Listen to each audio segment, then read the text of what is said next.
नमस्कार साथियों, अखिलेश एजुकेशन में आप सबका स्वागत है। मैं आज आप सबको बीएड का जो दूसरे विचारक हैं, जो बीएड प्रथम सेम में परीक्षाओं में आता है, वो अरविंद घोष के बारे में हम बताएंगे। अरविंद घोष से परीक्षा में प्रश्न ज़्यादा आते हैं। ये एक तो पहले जो हम आपको बताए हैं पहले दिन के क्लास में कि रविंद्रनाथ टैगोर से प्रश्न आते हैं, और दूसरा अरविंद घोष से प्रश्न आते हैं। अरविंद घोष से प्रश्न कैसा आता है? प्रश्न ये आएगा कि अरविंद घोष के शिक्षा दर्शन क्या है। फिर ये पूछता है कि अरविंद घोष के जीवन दर्शन क्या है। फिर एक प्रश्न इस प्रकार से पूछता है कि अरविंद घोष के जो पाठ्यक्रम के कितने सिद्धांत हैं, और ये इनके बारे में ऐसे ही प्रश्न पूछा जाता है। और कभी कभी ये भी पूछ देता है कि अरविंद घोष की रचना का नाम क्या था। तो दोस्तों, आप वीडियो से बने रहिएगा, हम आपको एक एक क्रम से बताते चलेंगे। और जो चार विचारक हैं, उन सभी चारों विचारकों का हम एक एक दिन आपको वीडियो बनाएंगे, जिससे कि आपको बीएड में सफलता मिले। तो आइए दोस्तों, हम आपको बताते हैं अरविंद घोष। अरविंद घोष के बारे में तो सबसे पहले हम लिखते हैं इनका नाम, अरविंद घोष। ये बीएड प्रथम सेम के दूसरे विचारक कहे जाते हैं, और प्रश्न चारों विचारक से आते हैं। ध्यान दीजिएगा, प्रश्न आपके प्रथम सेम में चारों विचारक से एक एक प्रश्न आएगा। या तो पूछ देगा रविन्द्रनाथ टैगोर के जीवन दर्शन का वर्णन कीजिए, या तो पूछेगा कि अरविंद घोष के शिक्षा जीवन का, इनका जो शिक्षा दर्शन है, इसका वर्णन कीजिए, या तो पूछ देगा महात्मा गांधी के शिक्षा दर्शन का उल्लेख कीजिए, या तो पूछ देगा जद्दू कृष्णमूर्ति का शिक्षा दर्शन का उल्लेख कीजिए। तो इस प्रकार से प्रश्न बनते रहेंगे। लेकिन आपको चारों विचारक का नाम और इनका कौन कौन सा शिक्षा दर्शन है, कौन सा शिक्षा दर्शन इन्होंने दिया है, इसको आपको ध्यान में रखना है। दोस्तों, एकदम फ्रेश मूड से आप ये जो विचारक के शिक्षा दर्शन हैं, जो इनका जीवन दर्शन है, जो इन्होंने अपना पाठ्यक्रम बनाया था, पाठ्यक्रम कैसा था, इसको आप अच्छे ढंग से देखते रहिए। हमने आपके सामने लिखा अरविंद घोष। तो आप समझ गए हैं कि आज हम अरविंद घोष के बारे में बताने चल रहे हैं, अरविंद घोष के बारे में। तो आइए बताते हैं। अरविंद घोष का जन्म 15 अगस्त 1872 ईस्वी में कोलकाता में हुआ था। कोलकाता में हुआ था।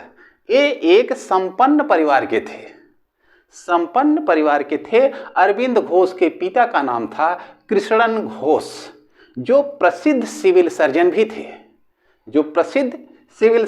थे, और इनका जो क्या कहते हैं, शिक्षा दर्शन, शिक्षा ज्ञान, जो भी पढ़े लिखे कहाँ पे, इनके पिताजी इंग्लैंड में, सारा शिक्षा दीक्षा इनका इंग्लैंड में हुआ था। इनकी माता का नाम था श्रीमती स्वर्णलता देवी। श्रीमती स्वर्णलता देवी के एक तीसरे संतान थे। माने कि तृतीय संतान का मतलब आप समझ रहे हैं कि जैसे एक बच्चा हुआ, दूसरा बच्चा हुआ, तीसरा, ये अपने माता पिता के तीसरी संतान थे। और ये तीसरी संतान थे। शिक्षा दीक्षा इनका भी इंग्लैंड में हुआ, क्योंकि माता पिता जहां शिक्षा दीक्षा लिए, वहीं पर अपने पुत्र को भी शिक्षा दीक्षा के लिए भेज दिए। इनका भी शिक्षा पूर्ण कहाँ पे हुआ? इंग्लैंड में हुआ। अरविंद कहा जाए, यानी कि घोष, अरविंद घोष, तो शुरू में जिसका नाम रहता है, जैसे गौतम बुद्ध हैं तो पहले उनका नाम गौतम था। बड़े हुए, उनको ज्ञान की प्राप्ति हो गई तो उनको कहा गया गौतम बुद्ध। इसी प्रकार से शुरू में इनका भी नाम अरविंद था। अब अरविंद एक बहुमुखी लेखक और विचारक भी थे। बहुमुखी, आप जानते हैं, ये बहुमुखी और एक लेखक विचारक भी थे। इन्होंने अपने विचारों को प्रकाशित करने के लिए अनेक रचनाएं की थी, और ऐसी ऐसी रचना की थी जो आज भी जाना जाता है, उसको लोग अध्ययन करते हैं, कहीं कहीं उसमें से जानकारियां लेते हैं, परीक्षाओं में आता है। तो हम आपको कुछ इनकी रचनाओं का नाम भी आपको बता दें, इसको भी आप नोट करते चलिए क्योंकि अति लघु उत्तरीय प्रश्न में ये भी पूछ देता है कि अरविंद घोष की रचना का नाम क्या है, या तो ये पूछ दिया द लाइफ डिवीजन किसकी रचना है। तो ध्यान दीजिएगा दोस्तों, एकदम प्रसन्न चित्त से पढ़िएगा, ऐसा नहीं है कि दुखी मन से पढ़िए। अगर प्रसन्न चित्त से पढ़ेंगे तो सफलता अवश्य मिलेगी। अगर दुखी होकर के पढ़ेंगे, क्या करें, पढ़ना तो है ही, किसी प्रकार से पढ़ लेते हैं, तो ऐसे नहीं पढ़ना है। तो आइए हम इनकी रचना की बात करते हैं। इनकी पहली रचना है द लाइफ डिवाइन। ध्यान दीजिएगा, पहली रचना द लाइफ डिवाइन है और दूसरी इनकी जो रचना है ऐसे आन गीता इनकी दूसरी रचना है। इसी प्रकार से इन्होंने अनेकों रचनाएं की है, लेकिन जो प्रसिद्ध रचना है उसी के बारे में हम आपको बता रहे हैं। तीसरी इनकी रचना है द फ्यूचर पोएट्री, और चौथी इनकी रचना है सावित्री। और एक रचना हम आपको और बता दे रहे हैं जानकारी के लिए, क्योंकि एक कई बार परीक्षा में आया है कि दिव्य जीवन ये पांचवी रचना है। रचनाएं तो इन्होंने बहुत की है, लेकिन 5 इनके प्रमुख रचनाएं हैं। तो ध्यान से आप वीडियो को देखते रहिएगा, हम आपको आगे क्या क्या बता रहे हैं, किस प्रकार से बता रहे हैं, इसको आप देखिए। अब हम आपको बताएंगे अरविंद घोष के शिक्षा का उद्देश्य क्या था। आइए देखते हैं शिक्षा के उद्देश्य। दोस्तों, ये ब्लैक बोर्ड पे हम पढ़ा रहे हैं, और कुछ बच्चे जो बहुत बड़े घर के हैं वो सोचते हैं कि हम डिजिटल पे पढ़ें। ज्ञान कहीं पर भी मिले, ज्ञान चाहे ब्लैक बोर्ड पे मिले चाहे डिजिटल पे मिले, ज्ञान हमको अर्जित करना है। बस ये नहीं देखना है कि ज्ञान हमको कहाँ से मिल रहा है, सिर्फ हमको अर्जित करना है। क्योंकि यही बात अरविंद घोष के द्वारा भी हम आपको बताएंगे कि इन्होंने क्या कहा, कैसे ज्ञान को अर्जित करना है, किस प्रकार से करना है। बहुत ज़्यादा दिखावा के लिए नहीं करना है, केवल हमको ज्ञान की प्राप्ति होनी चाहिए, चाहे किसी भी प्रकार से हो। आजकल के नौजवान हैं, देखिए, वो पढ़ाई पे कम ध्यान देते हैं और वो आज के मॉडल दुनिया में ज़्यादा भाग रहे हैं। तो आइए हम इनके बारे में बताते हैं, शिक्षा का इनका उद्देश्य क्या क्या है, और शिक्षा के जो 4 उद्देश्य हैं, शिक्षा के 4 उद्देश्य हैं। ये 4 उद्देश्य के बारे में हम आपको बताएंगे कि इनका 4 उद्देश्य क्या क्या है। इसके बाद आपको बताएंगे कि अरविंद घोष का शिक्षा जो दर्शन है वो क्या है, अरविंद घोष का जीवन दर्शन क्या है, और इनका पाठ्यक्रम कैसा है, पाठ्यक्रम के कितने प्रकार हैं। इस प्रकार से एक एक हम आपको बताते चलेंगे। अगर हो सके, अगर अच्छा लग रहा हो तो उसको नोट भी कर लीजिएगा, क्योंकि बहुत ही इंपॉर्टेंट है बीएड प्रथम सेम के लिए। क्योंकि चाहे जहाँ के बच्चे हों, बीएड चाहे आप यहाँ कर रहे हैं, चाहे बिहार कर रहे हैं, चाहे इंदौर कर रहे हैं, चाहे राजस्थान कर रहे हैं, ये बीएड चारों विचारक सभी प्रथम सेमेस्टर में हैं। तो आइए देखते हैं शिक्षा के उद्देश्य। पहला शिक्षा का उद्देश्य हम बताएंगे कि बालक का सर्वांगीण विकास। किसके अनुसार? अरविंद घोष के अनुसार इन्होंने कहा है कि सबसे पहला शिक्षा का उद्देश्य क्या है कि बालक का सर्वांगीण विकास कैसा हो। बालक का सर्वांगीण विकास, शिक्षा का उद्देश्य शरीर, मस्तिष्क तथा आत्मा का सर्वांगीण विकास करना होता है। इन्होंने बताया कि पहला उद्देश्य इस प्रकार से होना चाहिए। दूसरा उद्देश्य इन्होंने क्या बताया? दूसरा उद्देश्य इन्होंने बताया आत्मज्ञान का शिक्षा, आत्मज्ञान का शिक्षा। वे शिक्षा का उद्देश्य सूचनाओं को एकत्र करना ही नहीं होता है। सूचनाओं को एकत्र करना ही शिक्षा नहीं होता है, बल्कि आत्म शिक्षा प्रदान करना शिक्षा होता है। ध्यान दीजिएगा, ये दूसरा इनका उद्देश्य था। शिक्षा के उद्देश्य में दूसरा उद्देश्य था। अब हम आपको तीसरा उद्देश्य बताएंगे जो आपके लिए बहुत ही इंपॉर्टेंट है। तीसरा क्या है? विद्यार्थी का सामाजिक विकास होना चाहिए। जो विद्यार्थी, जो बच्चे आपके यहाँ पढ़ने आ रहे हैं, उनका सामाजिक विकास होना चाहिए। किस प्रकार से होना चाहिए? अरविंद ने शिक्षा का एक महत्वपूर्ण लक्ष्य बालकों में सामाजिक पक्ष के विकास को माना है। सामाजिक पक्ष के विकास को माना है। ये तीसरा उद्देश्य था। अब चौथा उद्देश्य हम आपको बताएंगे। आप लोग बोर हो रहे हैं और इसलिए थोड़ा हंसी खुशी के साथ पढ़ते रहिए, जिससे कि आपका मनोबल, यानी कि आप पढ़ने के लिए एकदम सजग रहें। जो कुछ भी पढ़ें आपके अंतरात्मा में आ जाए। जो कहते हैं मानस में, कोई बताया हुआ ज्ञान अगर हमारे मानस में आ जाता है वो कभी भूलता नहीं है। ध्यान दे रहे हैं? आगे हम बता रहे हैं इनका जो चौथा इनका शिक्षा का उद्देश्य क्या था? इनका चौथा शिक्षा का उद्देश्य था कि विद्यार्थी, ये तो तीसरा था विद्यार्थी का सामाजिक विकास, और चौथा था राष्ट्रीयता की शिक्षा। राष्ट्रीयता की शिक्षा इन्होंने इस शिक्षा के उद्देश्य पर विशेष बल दिया कि राष्ट्रीयता की शिक्षा कैसी होनी चाहिए। हम जिस शिक्षा की खोज में हैं, अरविंद घोष ने कहा है, हम जिस शिक्षा की खोज में हैं वह एक भारतीय आत्मा और आवश्यकता तथा स्वभाव और संस्कृति के उपयुक्त शिक्षा है।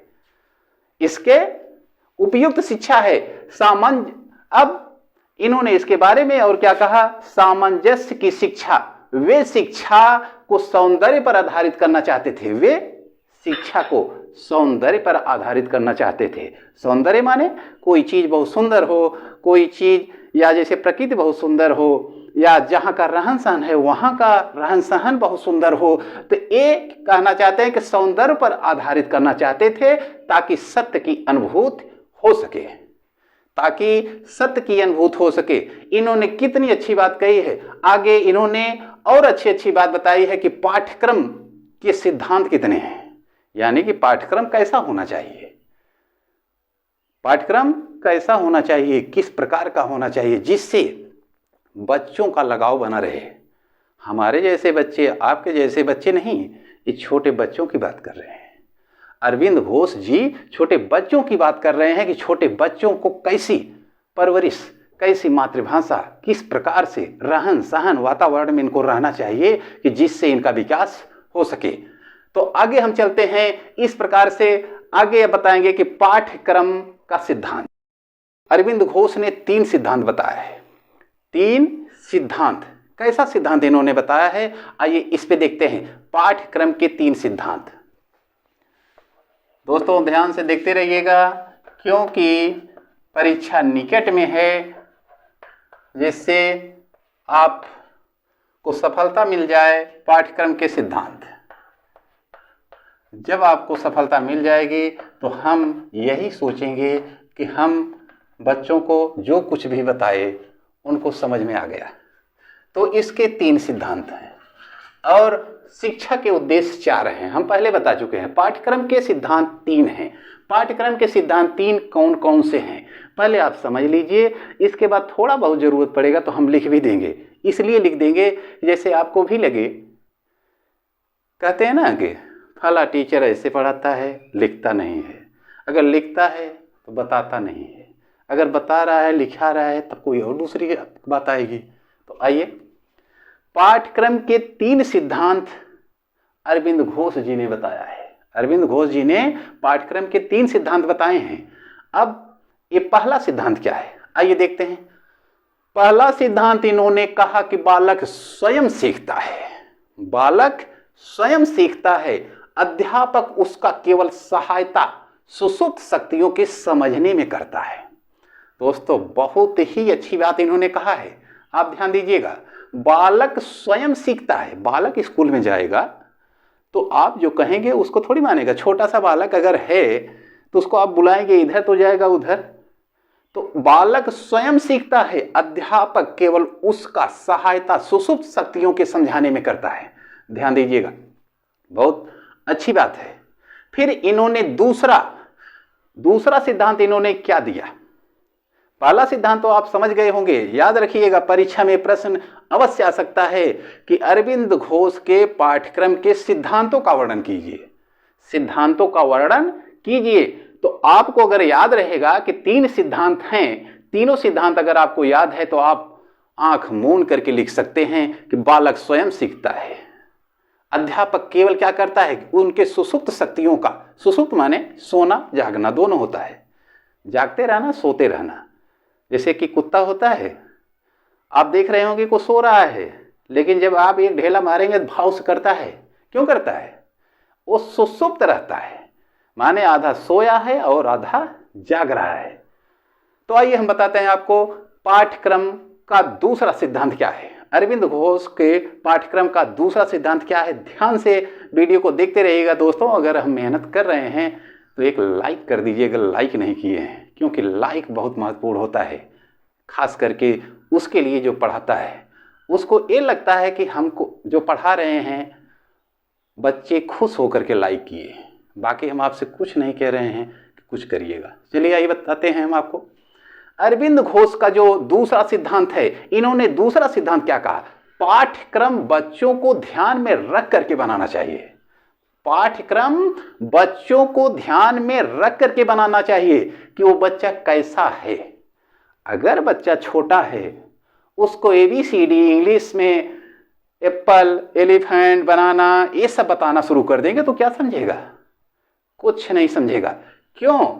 अरविंद घोष इसलिए कह रहे हैं कि पाठ्यक्रम बच्चों को ध्यान में रख करके बनाना चाहिए कि बच्चा किस प्रकार का है। अगर बच्चा छोटा है तो उसको उसी प्रकार से पाठ्यक्रम बनाया जाए, जैसे कि वो पाठ्यक्रम में अगर उसको देखे, किताब छोटी छोटी आती है, बाल पोथी आता है, उसमें हाथी छपी रहेगी बड़ी सी, वहाँ पे लिखा रहेगा E एलिफेंट मीन्स हाथी, तो बच्चा देखेगा, वो समझ जाएगा कि हाथी है।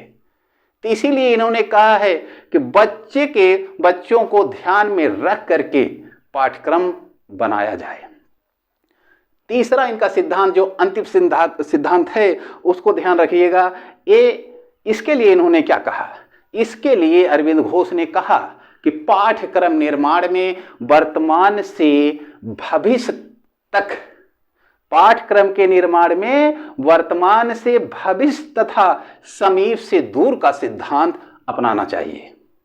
ध्यान रखिएगा, बहुत ही इंपॉर्टेंट बात इन्होंने कहा है। ये तीनों सिद्धांत इनका याद रखिएगा। और साथ में दोस्तों, साथ में हमको भी ध्यान रखिएगा, इसलिए कि हम आपको बता रहे हैं। आइए आगे चलते हैं। आगे हम क्या बताने चल रहे हैं, अरविंद घोष का शैक्षिक दर्शन क्या है। अरविंद घोष का शैक्षिक दर्शन क्या है, जो पॉइंट की बात हम करते चल रहे हैं उसको ध्यान में रखिएगा कि अरविंद घोष का शैक्षिक दर्शन, अरविंद घोष का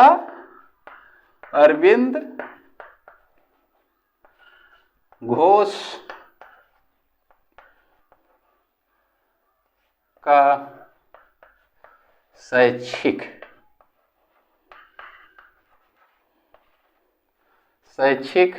दर्शन, ये है अरविंद घोष का शैक्षिक दर्शन। इन्होंने इसमें क्या कहा, अपने शैक्षिक दर्शन में इन्होंने क्या कहा, आइए इस पे भी जोड़ देते हैं, जिससे कि आपको भी और हमको भी इससे कुछ प्राप्त होगा। अभी प्राप्त होगा, आप लास्ट में देखिएगा कि ऐसा चीज हम बताएंगे कि जो शायद कहीं कोई टीचर आपको बता रहा हो। तो आइए देखते हैं अरविंद घोष का शैक्षिक दर्शन क्या है। इन्होंने अपने शैक्षिक दर्शन में कहा, स्पष्ट रूप से कहा कि इसका लक्ष्य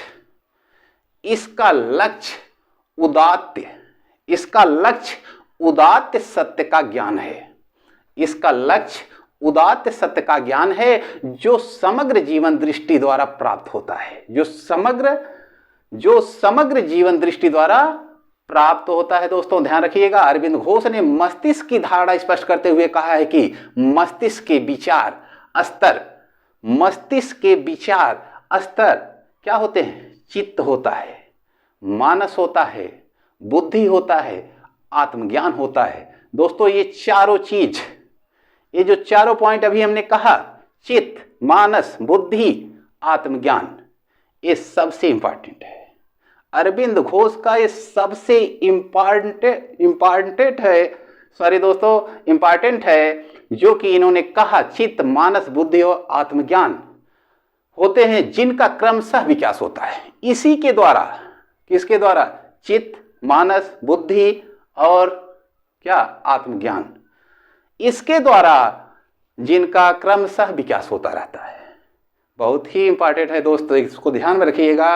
ये मत सोचिएगा कि हम केवल आपको ऐसे बता रहे हैं, ऐसे तो बताना बहुत चीज़ है, बहुत यूट्यूब में आप पढ़ रहे हैं, अनेकों यूट्यूब चल रहे हैं कि कोई इतना ज़्यादा चढ़ा बढ़ा करके आपको ऐसी सजावट दिखा रहा है कि आप उसकी तरफ खींचे जा रहे हैं, लेकिन ये ध्यान नहीं देते हैं कि उसमें ज्ञान कितना मिल रहा है।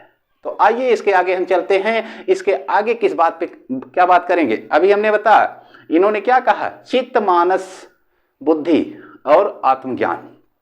चित्त, मानस, बुद्धि और आत्मज्ञान का वर्णन हम लास्ट में कर रहे हैं। ये ऐसा वर्णन है दोस्तों, आप सुनेंगे तो आपको याद भी हो जाएगा। परीक्षा में बैठते ही सबसे पहले अगर ये प्रश्न आ गया कि इनका शिक्षा दर्शन क्या है, इनका जीवन दर्शन क्या है, इनका जो शैक्षिक दर्शन क्या है, वो ऑटोमेटिक आप उसमें लिख सकते हैं, क्योंकि सब में लिखा जाएगा कि चित्त, मानस, बुद्धि, आत्मज्ञान क्या होता है। तो ध्यान से देखते रहिएगा। अब हम आपको बताएंगे कि इनका जो शिक्षा का लक्ष्य, शिक्षा का चौथा पॉइंट है, शिक्षा का लक्ष्य क्या है। इन्होंने जो भी शिक्षा के बारे में बताया, तो इसके बारे में बताने के पीछे इनका कुछ लक्ष्य भी था। इतना सारे बताने के पीछे इनका कुछ लक्ष्य भी था। वो लक्ष्य क्या था? वो लक्ष्य क्या था कि इसलिए इन्होंने इतना ज़्यादा इस पे जोर दिया कि शिक्षा का लक्ष्य क्या है। जैसे आपका लक्ष्य होता है, हमारा लक्ष्य होता है, आपका टारगेट होता है, मेरा टारगेट होता है, सबका एक टारगेट, एक लक्ष्य होता है, लेकिन लक्ष्य अकेले नहीं प्राप्त होता है। उसके लिए आपको किसी का सहयोग लेना पड़ेगा, किसी का सहयोग लेना पड़ेगा। एक से भला दो, एक से भला दो, तो किसी एक का सहयोग लेना पड़ेगा। और इसमें इन्होंने क्या कहा, शिक्षा का लक्ष्य क्या है। तो आइए हम शिक्षा के लक्ष्य में देखते हैं कि इन्होंने क्या कहा। इन्होंने कहा शिक्षा का प्रमुख लक्ष्य, शिक्षा का प्रमुख लक्ष्य विकासशील आत्मा के सर्वांगीण विकास में सहायक होना तथा उसे उच्च आदर्शों के लिए प्रयोग हेतु सक्षम बनाना है। ये इनका लक्ष्य है। अगर ज्ञान की प्राप्ति आपको हो रही है, विकासशील आत्मा के सर्वांगीण विकास में सहायक होना तथा उसे उच्च आदर्शों के लिए प्रयोग हेतु सक्षम बनाना है, यही शिक्षा ग्रहण करने का लक्ष्य है।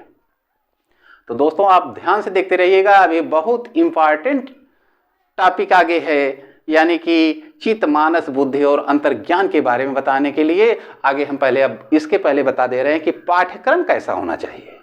अरविंद घोष के अनुसार पाठ्यक्रम कैसा होना चाहिए, किस प्रकार से होना चाहिए, इसको ध्यान में रखिएगा। अगर हंसी खुशी से पढ़ेंगे तो पक्का है सफल हो जाएंगे।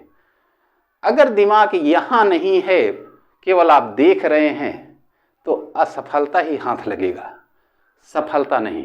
क्यों? सफलता तब मिलती है जब उसके पीछे हम पड़ जाते हैं। प्यास लग गई लगता है। सफलता तब मिलती है जब उसके पीछे हम लग जाते हैं, और जब हम उसके पीछे नहीं लगते हैं तो हम असफल हो जाते हैं, तब हम असफल हो जाते हैं।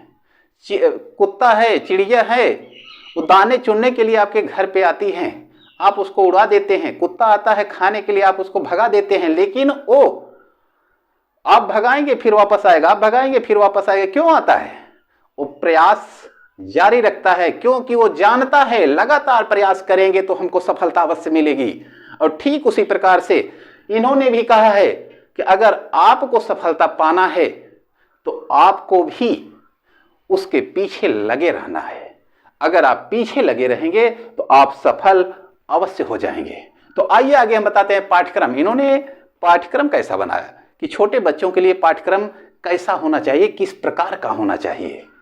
और दोस्तों हमारी जो क्लास है रोज़ शाम को 6 बजे लाइव होती है। अगर आपको ये वीडियो अच्छा लग रहा हो तो रोज़ शाम को आप आधा घंटा, पौना घंटा, 1 घंटा का लाइव क्लास चलता है, आप देख सकते हैं, जो कि पूरा विस्तार से बताया जाता है। अगर अन्य चैनल वाले हैं अगर पूरा विस्तार से बताते हैं तो उसका शुल्क लगाते हैं। हम विस्तार से बताएंगे, कोई शुल्क नहीं लगेगा। और लुभाने के लिए तो एक एक छोटा छोटा वीडियो आपके पास अनेकों चैनल भेज देते हैं, जिससे कि आप ये सोचेंगे बहुत बढ़िया पढ़ाते हैं। लेकिन जब उनके ओरिजिनल में जाएंगे, यानी कि लाइव क्लास में जाएंगे, कुछ फीस भर के जाएंगे, तब आपको पता चलता है कि वास्तव में ज्ञान कैसे अर्जित किया जाएगा। तो आइए पाठ्यक्रम की बात करते हैं। पाठ्यक्रम कैसा होना चाहिए? तो अरविंद घोष के अनुसार विद्यार्थियों को कुछ चयनित विषयों का गहन अध्ययन कराया जाए। विद्यार्थियों को चयनित विषयों का कुछ गहन अध्ययन कराया जाए। चयनित विषय जो बालकों को पसंद हो कि ये विषय हमको अच्छा लगता है, उन्हीं के द्वारा चयनित विषय का उनको गहन अध्ययन कराया जाए। दूसरा पॉइंट इन्होंने क्या कहा है अपने पाठ्यक्रम में? दूसरा पॉइंट इन्होंने ये कहा कि प्रत्येक बालक में इतिहास का बोध होता है। प्रत्येक बालक में इतिहास का बोध होता है, जो कथा, खेल, खिलौने के माध्यम से प्रकट होता है। छोटा बच्चा हो चाहे बड़ा बच्चा हो, सबके अंदर इतिहास का बोध होता है। सबके अंदर इतिहास का बोध होता है कि उनके अंदर कुछ ललक रहती है कि हम कुछ नया चीज देखें। इसीलिए अरविंद घोष ने कहा है कि इन बच्चों के लिए, इनके गहन अध्ययन के लिए उनके विचार को जानना आवश्यक है कि उनको पसंद क्या है। तो बच्चों को सबसे ज्यादा परी की कथाएं पसंद होती हैं। बच्चों को सबसे ज्यादा परी की कथाएं पसंद होती हैं। इसके बाद खिलौने पसंद होते हैं और खेल पसंद होता है, जो कि इसी के माध्यम से इन्होंने कहा कि पढ़ाया जाए। दोस्तों ध्यान रखिएगा, एक एक चीज पर अरविंद घोष के विचारों पर हम बल दे रहे हैं, इसको ध्यान में रखिएगा। आगे हम आपको बता रहे हैं कि इन्होंने अपने पाठ्यक्रम में रखा क्या। पाठ्यक्रम में इन्होंने रखा क्या? इन्होंने कहा सर्वप्रथम पाठ्यक्रम रोचक हो। रोचक कब होगा? अगर छोटा बच्चा पढ़ रहा है, उसको डांटेंगे तो दब जाएगा, माने कि डर जाएगा। अरे उसको आराम से, प्रेम से उसको सिखाइए कि बेटा गिनती इस प्रकार से पढ़ते हैं। अगर डांट के कहेंगे कि चल बैठ, तो डर जाएगा। फिर उसके अंदर का जो प्रतिभाएं होती हैं वो हमेशा के लिए दब जाएंगे। तो इसीलिए इन्होंने कहा कि पाठ्यक्रम रोचक हो। पाठ्यक्रम एकदम से रोचक होना चाहिए कि बच्चे उसको सुन करके एकदम खुश हो जाए, और जब खुश हो जाएंगे तो उसको अध्ययन अच्छे ढंग से कर सकते हैं। फिर आगे इन्होंने क्या कहा? सभी विषयों का समावेश होना चाहिए। अरविंद घोष ने कहा कि बच्चों को पढ़ाने के लिए जो पाठ्यक्रम का चयन किया जाए वो क्या हो? सभी विषयों का समावेश हो। सब विषय हो, गणित, हिंदी, इंग्लिश, भूगोल, कला, संगीत, सब चीज हो, जिससे कि उनका मन लगा रहे। अगर मन लगा रहेगा तो खुशी खुशी आकर के विद्यालय में, चाहे घर पर रह करके वो हमेशा पढ़ते रहेंगे। पाठ्यक्रम ऐसा हो। इन्होंने कहा कि पाठ्यक्रम ऐसा हो जिसके द्वारा विश्व ज्ञान में बालक की रुचि उत्पन्न हो। विश्व ज्ञान में बालक की रुचि उत्पन्न हो। इन्होंने ऐसा पाठ्यक्रम, लक्ष्य कैसा होना चाहिए? जैसे कि इन्होंने बताया, अरविंद घोष के अनुसार इन्होंने जैसा बताया उस प्रकार से शिक्षा का लक्ष्य होना चाहिए। अब हम आपको आगे चल रहे हैं मेन टॉपिक बताने के लिए, जिसके लिए हम आपको अभी तक रोके थे। इसको लास्ट में बताने का कारण ये था, ये सभी का निचोड़ है। होता है ना, एक साल आप पढ़ते हैं, परीक्षा होता है, उसके बाद पता चलता है कि आप फेल हैं कि पास हैं। जब फेल और पास का पता चलता है, फेल हो गए तो हमको दुख होता है, पास हो गए तो हम खुशी खुशी झूमते हैं कि नहीं? सही है। तो इसी प्रकार से इसी प्रकार से इनका अगला पॉइंट है, क्या है? शिक्षा दर्शन। शिक्षा दर्शन दोस्तों ध्यान रखिएगा, शिक्षा दर्शन, ये 5वां पॉइंट हम लिख दे रहे हैं, शिक्षा दर्शन। ये आप सबके लिए बीएड में सबसे महत्वपूर्ण है, खास करके बीएड में। बाकी तो बीएड बीए में भी है, लेकिन बीएड के लिए सबसे महत्वपूर्ण है, क्योंकि ज़्यादा समय नहीं, 15 दिन के बाद ही परीक्षा होने वाला है। यानी कि हम बताए हैं पिछली क्लास में कि फरवरी के प्रथम सप्ताह के लास्ट में, प्रथम सप्ताह के लास्ट चरण में इसका परीक्षा होने की पूरी संभावना है। तो आइए हम देखते हैं शिक्षा दर्शन क्या है। तो शिक्षा दर्शन, इन्होंने कहा है कि शिक्षा दर्शन की 4 परतें होती हैं। कितनी? 4 परत। दोस्तों ध्यान रखिएगा, अरविंद घोष के अनुसार इन्होंने कहा कि शिक्षा दर्शन की 4 परत होती है, और 4 परत के कारण आदमी या तो खिल जाता है या तो बिखर जाता है। तो आइए देखते हैं, सबसे पहले इनका 4 जो परत है कौन सा है? तो हम यहाँ पे लिखते हैं, पहला है चित्त। अब यहां से ध्यान दीजिएगा, चित्त। अगर कोई त्रुटि भी हो जाए तो उसको बोलने में तो गलतियां सबसे हो जाती है, हम ही से नहीं, ऊपर भगवान बैठे हैं, उनसे भी गलतियां हुई हैं। तभी ना हम लोगों को कभी किसी को बहुत सुंदर बना देते हैं, किसी को टेढ़ा बना देते हैं, किसी को कुरूप बना देते हैं। तो गलतियां सबसे होती है, बाद में पछतावा होता है। तो इसीलिए हम कह रहे हैं, अगर कोई बोलने में त्रुटि हो रही हो, कहीं पर भी हो, तो कमेंट कीजिएगा, उसके लिए हम सुधार करेंगे। तो चित्त, शिक्षा दर्शन का पहला पॉइंट है चित्त, जो कि हम पीछे भी बताए थे कि चित्त, मानस, बुद्धि, अंतर्ज्ञान, ये 4 चीजें हैं। 4 चीजें, चित्त, मानस, बुद्धि और अंतर्ज्ञान, क्या चीज है, इसी के बारे में हम बताने चल रहे हैं। ये क्या है? चित्त, यह मस्तिष्क का अंतःकरण की प्रथम सतह है। मस्तिष्क या अंतःकरण की प्रथम सतह है, जिस पर तीनों सतहें आधारित होती हैं। तीनों सतहें मतलब मानस, बुद्धि, अंतर्ज्ञान, और चित्त को लेकर के 4। और पॉइंट क्या है? यह मस्तिष्क का अंतःकरण की प्रथम सतह है, जिस पर तीनों सतह आधारित हैं, जिस पर तीनों सतह आधारित हैं। बालक जो कुछ भी पढ़ लिख करके याद करता है, बालक जो कुछ भी पढ़ लिख करके याद करता है, वह चित्त में एकत्रित हो जाता है। चित्त में एकत्रित हो जाता है, इसी को कहा जाता है चित्त। अब दूसरा क्या है? दूसरा है मानस। ये बहुत पॉइंट की बात है, ध्यान रखिएगा। ये आपको 15 दिन के बाद ही मिल जाएगा। परीक्षा में पूछ देगा कि अरविंद घोष के शिक्षा दर्शन का वर्णन कीजिए। तो शिक्षा दर्शन का वर्णन अगर आप कर रहे हैं तो इसका वर्णन जरूर कीजिएगा। किसका? चित्त, मानस, बुद्धि और अंतर्ज्ञान का। अगर ये चीज, उनका मुख्य चीज ही आप उसमें नहीं लिखेंगे तो आपका प्रश्न जो है उसका उत्तर अधूरा रह जाएगा। तो आइए हम दूसरे पे बात करते हैं, मानस पे। मानस किसे कहते हैं? पहला हुआ चित्त, दूसरा है मानस। मानस किसे कहते हैं? जो कि कहा गया कि 4 परत है, और अंतःकरण की प्रथम परत क्या है? चित्त है। दूसरा परत क्या है, यानी कि दूसरा सतह क्या है? मानस है।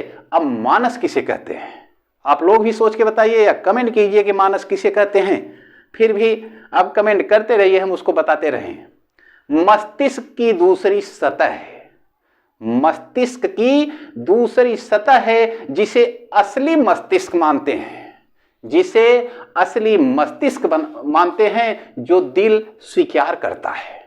अगर हमारा हृदय, मानस, हमारा अगर हृदय अगर किसी चीज को स्वीकार करता है, किसी चीज को स्वीकार करता है, तो इसे असली मस्तिष्क मानते हैं। किसको? मानस को याद रखिएगा। तीसरे पॉइंट पे आते हैं, बुद्धि। तीसरे पॉइंट पे आते हैं बुद्धि, कि ये बुद्धि तीसरा परत है, शिक्षा दर्शन का तीसरा परत है बुद्धि। तो देख लीजिए, बुद्धि, बुद्धि तीसरा है बुद्धि। बुद्धि का परिभाषा क्या है आप लोग स्वयं जानते होंगे। बुद्धि ज्ञान, किसी के पास बुद्धि नहीं है, किसी के पास बहुत बुद्धि है, किसी के पास कुछ भी नहीं है, तो इसी के बारे में बताया जा रहा है, इसमें बुद्धि है। तो आइए बुद्धि का हम थोड़ा सा परिभाषा आपको बताते हैं अरविंद घोष के अनुसार। इनके अनुसार, अरविंद घोष के अनुसार इन्होंने क्या बताया कि बुद्धि क्या है। उन्होंने कहा कि यह मस्तिष्क की तीसरी सतह है। मस्तिष्क की तीसरी सतह बुद्धि है।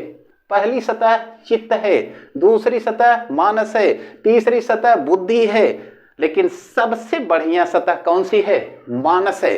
क्योंकि मानस इसलिए सबसे बेस्ट है कि आपका दिल जब मानेगा तभी आप किसी की बात मान सकते हैं।